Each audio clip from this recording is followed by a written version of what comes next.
It's October of 2017 and Kim Cattrall is angry. Angry that all of the blame for the third Sex and the City movie not moving forward was being placed on her shoulders. She had been inundated with bad press and disappointed fans since news broke a month earlier. So tonight, instead of pretending everything was fine, she was going to tell her truth.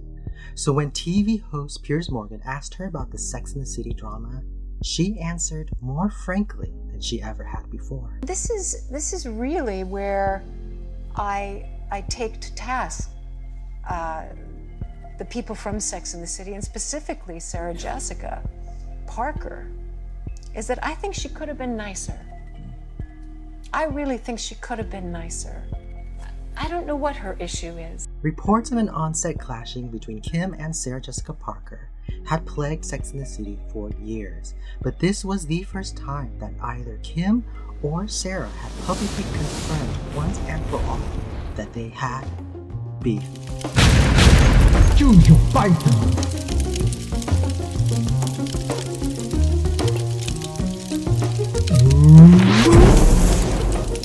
Welcome to Stale Old Beef, where I, Jaded Win, resurrect dead old celebrity beef for your entertainment.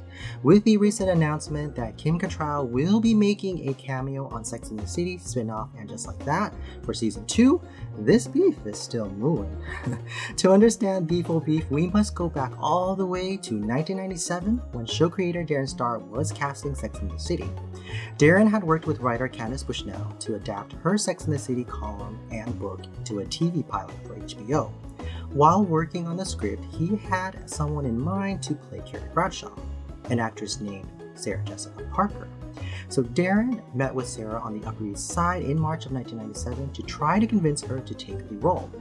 Although the script intrigued Sarah was very hesitant to commit to a TV role, because back then there was a much bigger divide between TV actors and movie actors, and Sarah was still having success in theatrically released movies such as Tim Burton's Mars Attack. We're speaking with Professor Donald Kessler of Astronautics And The First Wives Club. Stop. What's the matter, Morty? Can't you buy her a whole dress? Stop it. Brenda, why don't you try these on in your tight? She was also concerned over the content of the show, namely the nudity. But Sarah's manager, Kevin Huvane, was the one that convinced Sarah to do the show, and he negotiated a no nudity clause for her contract, among many other stipulations that will become important later. The rest of the cast would be faithfully rounded out by Kristen Davis, Cynthia Nixon, and of course, Kim Cattrall. At the time, Kristen was most known for her stint on Melrose Place, where she played Brooke Armstrong for 32 episodes. Only you could pull off something this wild. Those were my personal files. Oh! I'm willing to respect that if you'll just let go of me. Cynthia was a respected theater actress, but was not particularly well known on screen yet, although she did work with Meryl Streep in Marvin's Room, where she was credited as retirement home director. This is our state-of-the-art physical therapy room. Right over here. I wouldn't mind living here.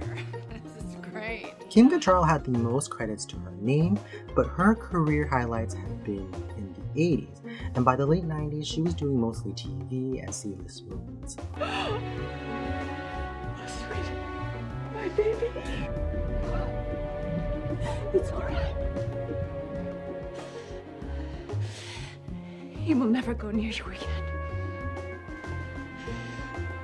He will never go near you again. It killed then, didn't it? Yes, it did, just like it's killing now. More people. No. No. Why didn't you kill it then? Why? Even then, Kim initially turned down the pilot as she did not want to play another sexualized character, but was finally convinced by Darren Star's belief that the show could be something special. Kim and Darren Star remained pretty close throughout the run of the show. So on a Tuesday in June of 1997, the four ladies came together to film the pilot episode of Sex and the City in Manhattan, not knowing that they would create a show that would become a cultural phenomenon. Sex and the City would premiere on June 1998, and over its 6 seasons would earn 54 Emmy nominations and 7 wins and 24 Golden Globe nominations, 2008 wins. And on February 22, 2002, over 10 million viewers would tune in to watch the series finale on HBO. With its frank discussions of sex between women, the show would cause shockwaves in television and in society that forever changed public discourse. Women, and some men, would define themselves as either a Carrie, a Charlotte, a Miranda, or a Samantha, or some combination of the four. I'm a Miranda with a little bit of a Samantha. And best believe you have made a big impact on pop culture when you get name checked in a Jay-Z and Beyonce song. The only time we don't speak is during Sex in the City. She gets Carrie fever, but soon as the show's over, she's right back to being my soldier. During the run of the show, there were reports of on-set tension, but nothing was substantiated by the cast. When Kim won a Golden Globe in 2003, she had only kind words for her co-stars. And 3 women who have literally changed my life. The great Sarah Jessica Parker,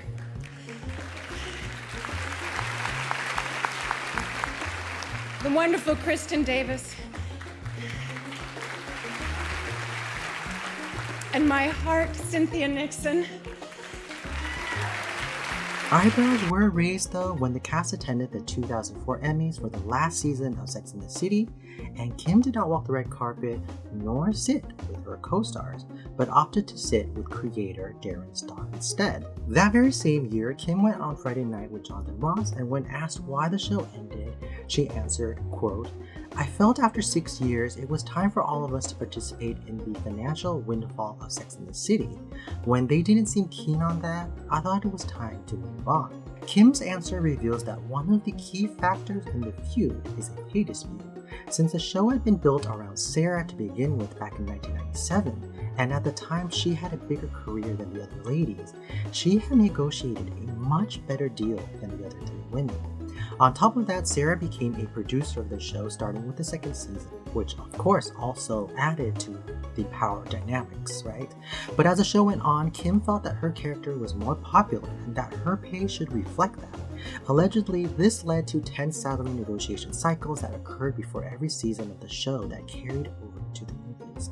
Rumors swirled that Kim's negotiations delayed the first Sex and the City movie, which came out 4 years after the end of the show in 2008. Despite any drama, the movie was a commercial success, grossing $415 million worldwide from a $65 million budget. Both Sarah and Kim did not let on that there was any tension brewing between them during this period. Speaking to Elle magazine in 2009, Sarah said, quote, "I don't think anybody wants to believe that I love Kim. I adore her. I wouldn't have done the movie without her, didn't and wouldn't." End quote. Kim also denied feud rumors in an interview with Daily Mail in 2010, quote, "I think Sarah was right. People don't want to believe that we get on.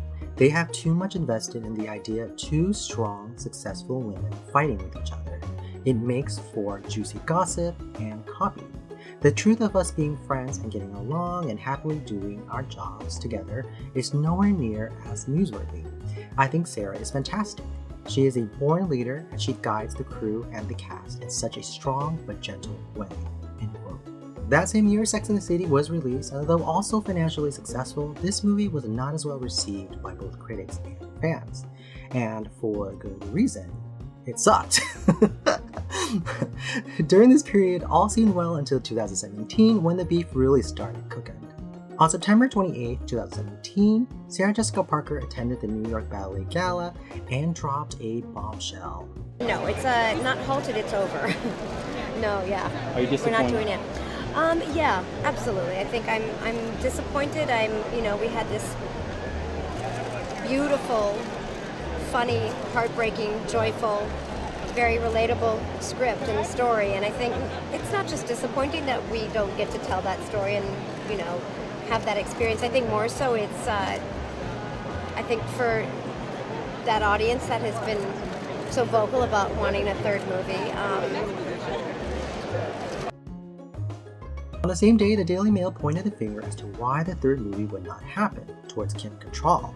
According to their unnamed sources, quote, "The only reason this movie isn't being made is because of Kim Cattrall. Everyone was looking forward to making this movie, but Kim made it all about her, always playing the victim." The quote continues, Kim had the audacity to tell Warner Brothers that she would only do this if they made other movies she had in development. Ridiculous. Who does she think she is? George Clooney? End quote. The Daily Mail also reported another source added, quote, this franchise made her, and let's be frank, it's all she is really known for. Cast and crew don't just show up to make a movie, they have to rearrange their lives. People turn down other jobs, were in the process of relocating to New York, but she kept stalling, and she was always unavailable when answers from her were needed. End quote. The next day, Kim tweeted a response. Woke to a @Mail Online poop storm. The only demand I ever made was that I didn't want to do a third film, and that was back in 2016. While Cynthia Nixon stayed silent, Kristen Davis did post on Instagram to confirm the third movie was not happening, and she expressed that, quote, it is deeply frustrating not to be able to share that chapter with all of you, end quote. In addition, the actor who played Stanford Blatch, Willie Garson, who sadly passed away in 2021 from pancreatic cancer, also tweeted the following, quote, disappointed for all crew holding on for negotiations to conclude for their jobs, and of course for the fans. Leave it at that. #truth, end quote. This brings us back to that night in October where Kim went on Piers Morgan's Life Stories and confirmed her disappointment in Sarah Jessica Parker. She also made headlines by stating this. Have you never really got on? We've never been friends. We've been colleagues. And also that she felt her relationship with the show was toxic. It feels like a toxic relationship. Well, they're all basically blaming you for ruining everybody's fun. One person who didn't like Kim's statement was Willie Garson, who tweeted very shortly after that, quote, dear fans, because I'm toxic, I'm going to negotiate a contract for 6 months, not come to terms, then say I never wanted to do it anyway, end quote. A few months later, in the beginning of 2018, Sarah Jessica Parker responded to Kim when she was on Andy Cohen's show. Kim Cattrall telling Piers Morgan that you were never friends, just colleagues. Just heartbroken. I mean, that whole week, you and I spoke about it endlessly, because I was just, I don't know, I found it very upsetting, because that's not the way I recall our experience, so. Shortly after that, tragedy struck for Kim Cattrall with her brother's passing, with Kim announcing it on Instagram on February 4th. Cynthia Nixon, as well as Sarah Jessica Parker, commented on Kim's post with condolence messages. Sarah Jessica Parker was at a loss as to what to do. She had never been close with Kim Cattrall, but they were colleagues that worked well together and always showed respect towards each other in the media. But in the last few months, she was being bombarded with questions about Kim and accusations of mean girl behavior, ever since Kim had publicly called Sarah out on television. Now Kim was going through a family tragedy, and Sarah had reached out privately with no response. At this point, she could say nothing publicly and be accused of being uncaring and cruel, or she could post a message and be accused of being fake. Pulling up her Instagram, Sarah decided to make a public message of condolence on Kim's Instagram. She expected fans and haters to have their opinions, but she did not expect what happened next. A few days later, Kim responded with another Instagram post that read, quote, I don't need your love or support at this tragic time, at Sarah Jessica Parker. The caption under read, my mom asked me today, when will that Sarah Jessica Parker, that hypocrite, leave you alone? Your continuous reaching out is a painful reminder of how cruel you really were then and now. Let me make this very clear. If I haven't already, you are not my family. You are not my friend. So I'm writing to tell you one last time to stop exploiting our tragedy in order to restore your nice girl persona. Whew. Publicly, Sarah did not respond directly to Kim's message. Instead, she continued to deny the feud whenever asked about the situation. She told Vulture, quote, I'd just like to remind everybody that there is no catfight. I have never uttered an unkind, unsupportive, unfriendly word, so I would love to redefine it. I've always held Kim's work in high regard and always appreciative of her contributions. If she chooses not to do the third movie, there's not a lot I can do to change her mind, and we must respect it. A few months later, Kristen Davis flamed the fans a little when she posted a throwback photo on her Instagram of her, Cynthia, and Sarah Jessica Parker sitting at the 2004 Emmys. If you recall, Kim was not in the photo as she sat separately with creator Darren Star. Around the same time, actor Jason Lewis, who played Kim's love interest Smith on the show, was interviewed and confirmed which team he was firmly on. Okay, what's your thought about it? If you can't say something nice, don't say anything at all. All right, but would that be directed in any particular direction? Listen, I would have to say that Sarah was always just so lovely and such a consummate professional, and I think that people should remember their graciousness and the things that have been given to them. And I'm going to stop there. All right, I got nothing good to say. All right, I'll ask you one thing. And people do this sometimes. If there's a Team Sarah or a Team Kim, my sense is you're on Team Sarah. I might just have to say yeah. Okay. Yeah. What a gracious lady. She was always so good to me. So. All right. And were other people not as good to you? Sarah was amazing. But it was in November of 2018 that the most different perspectives about the situation was revealed through the Origins with James Andrew Miller podcast, where they did a deep dive on the Sex and the City franchise and interviewed many key players, including author Candace Bushnell, creator Darren Star, showrunner Michael Patrick King, co-producer Amy Harris, as well as the main cast member, except Kim Cattrall, who declined to participate. On the podcast, Sarah Jessica Parker reiterated her previous statements. We negotiated in good faith. You know, we wanted it to be a place that felt good to everybody. And if we were aware that contractually there were any issues, we hoped that they were settled because we wanted Kim to be there. Michael and I worked all summer. I had many conversations with her manager where, you know, I was told, well, she'd love to hear from you. I emailed her. I tried to reach out to her and say, like, we want you part of this. You're an integral part. Of course you are. You know, I hope when you read this script, you'll see the beauty, the joy, the heartbreak in it that I see, that we have seen. But I can't force her to see it. But we did negotiate through the process, and ultimately the studio said we can't meet those asks of hers. We're not able to do it. We don't see the economics don't make sense for us. So then it's over. But that's not a character assassination. That's just the way business works. I'm not in a cat fight with anybody. I've not publicly ever said anything unfriendly, unappreciative about Kim, because that's not how I feel about her. Willie Garson expressed his disappointment. My feeling was that things were said that were just not true. And you can't live in someone else's body, so you don't know what they're feeling and how they're processing something. But we were there, and I'm confused as to one person's take on it when it's one person and there's 200 other people there. So that to me is confusing, and I have sorrow from it.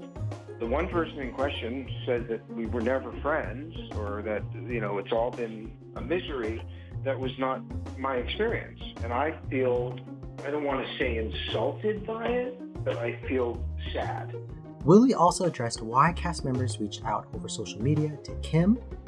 There comes a point when, if there's no other way, if the person is not responding to you in any other forum, either by email or phone, and so this is a way that I'm going to reach out because this is the only way they're going to get it, apparently, because I'm not getting responded to by email or phone call or anything. And I want you to know, and I want the world to know, that we're all thinking about you and we care about you. And you had tried to do that, is that what you're saying? Well, I've tried to do that. I know that other people had tried to do that, and, you know, I can't speak for anyone else, but I know that Sarah Jessica had tried. To attack someone for doing that when you're not responding to them elsewhere is a tough thing. I don't know the answer to that. When the interviewer identified Kristen Davis as Switzerland, aka neutral, here is her response. Because I do think of you as Switzerland. That's so funny. You know, in some ways, Cynthia's Switzerland. I shouldn't even be saying that. I'm not totally Switzerland. I'm not exactly Charlotte. You know, I have probably more opinions or whatever. I don't know. Charlotte has a really strong opinion, so I don't know why I'm saying that. I think Cynthia is more of a Switzerland, number one. Number two, I think Cynthia is better at navigating. I have a lot of emotions. I'm the emotional one. Do you remember the scene when Carrie, I almost said Sarah, when Carrie's gonna go to Paris and we're at the dinner table, we're at the posh restaurant and I'm just like crying? That's me. That would be me, right? I'm emotional. I'm emotional. So I'm not the best person to be mending the things or whatever, though I could try to mend it from love and emotion. If I thought it would work in life, I would do it. Co-producer Amy Harris expressed anger at Kim for lashing out. I can't imagine what Kim was going through, having lost her brother, and the rage and anger she felt about that. And I understand wanting to lash out at someone. To lash out at Sarah Jessica, to me, seemed unbelievably unfair, to the point where I felt super angry, because were they the closest of friends all the time? No. Did they have a million laughs together throughout 7 or 8 years of filming? Yes. I think deep down at the bottom of it, why Kim said no wasn't because of the women. I think it was really deep down, she wanted to move on, and that's a completely legitimate choice, to want to go on and do something else. What isn't the right choice is to claim that that choice is because these other people were monsters, which they simply were not. If she had just said from the beginning, if you're doing this movie, figure out a way to do it where I'm not written into it because I don't want to come back, I think that's legitimate. Lots of people make that decision in their lives, that they're done, and that's fine. But I think it was that it seemed like things were really moving forward, and then suddenly the rug was sort of pulled out, and it was, the reasons for it didn't seem to match what actually happened for me, in my mind. And look, there's a lot of stuff out there now like, oh, well, these people were super close with Sarah Jessica. Well, I met every single one of those people on the same day, basically. So I had no horse in the race, a dog in the fight. I met all 4 women basically within the same few weeks when we started to shoot the show. And there were people who inspired me and made me want to be the kind of female producer and woman on a set that, you know, I hope I have become. And those people have really stayed in my life because of it. Look, Sarah Jessica was #1 on the call sheet, and I think she almost hugged every single person on the crew every night and thanked them for their hard work. That kind of stuff for me really stuck. Writer-producer and showrunner Michael Patrick King believes Kim was never fully comfortable with Sarah being the star of the show and with the pay disparity. Okay, here's the reality. When HBO decided to do Sex and the City, there was no HBO. You understand? There was the fights. We came on, then Sopranos came on in the winter. So Sarah Jessica Parker was a movie star. No movie stars were doing TV. So you can imagine the deal that Kevin Huvane got for Sarah Jessica Parker to go star in a show with the word sex on a fights channel. Right, start there. There was no comparable anything. The show doesn't exist if Sarah Jessica Parker isn't the blonde star of this show. Okay? That's #1. So the first contract is unapproachable in any stratosphere. It doesn't matter. Legally, it can't ever be touched.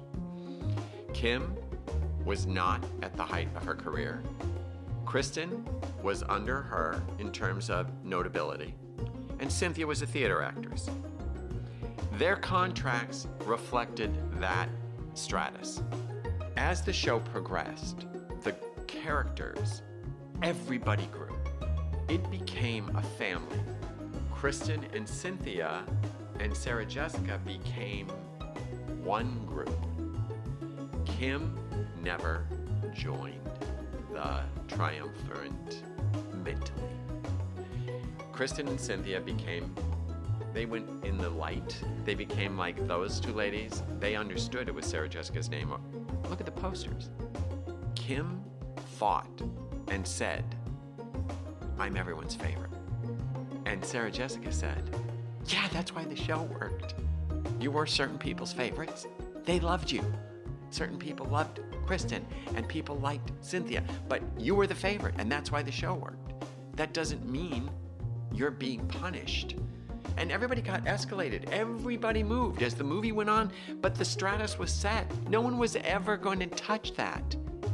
Her name was contractually legally, righteously, the only name on the poster due to the fact she was a movie star in 1998 when the series started.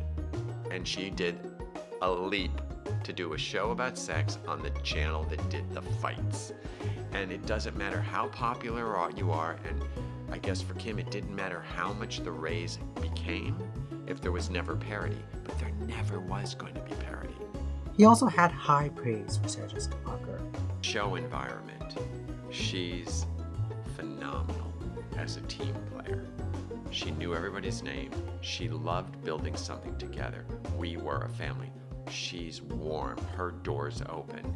I used to call her the star next door because she was really the neighbor girl in your neighborhood that you loved, but she could be the star as well. His explanation on what happened between the second and third movie, here you go. What do you think ultimately happened between the second and the third? A revisionist history. People do things. They make stuff up depending on what story they want to tell themselves. All I know is that show was spectacular for everyone involved. It was a spectacular success, and you have to work very hard to make that Sex and the City story not be something that was good for you. And for some reason, Kim thinks something happened to her on that show that was not good for her. The same month, sources from Kim's camp denied that Kim had not done the movie because of a salary dispute. Instead, the source blamed a bad script, which of course was written by Michael Patrick King, and pointed specifically to a storyline that involved Miranda's 14-year-old son, Brady, sending Samantha non-PG pics.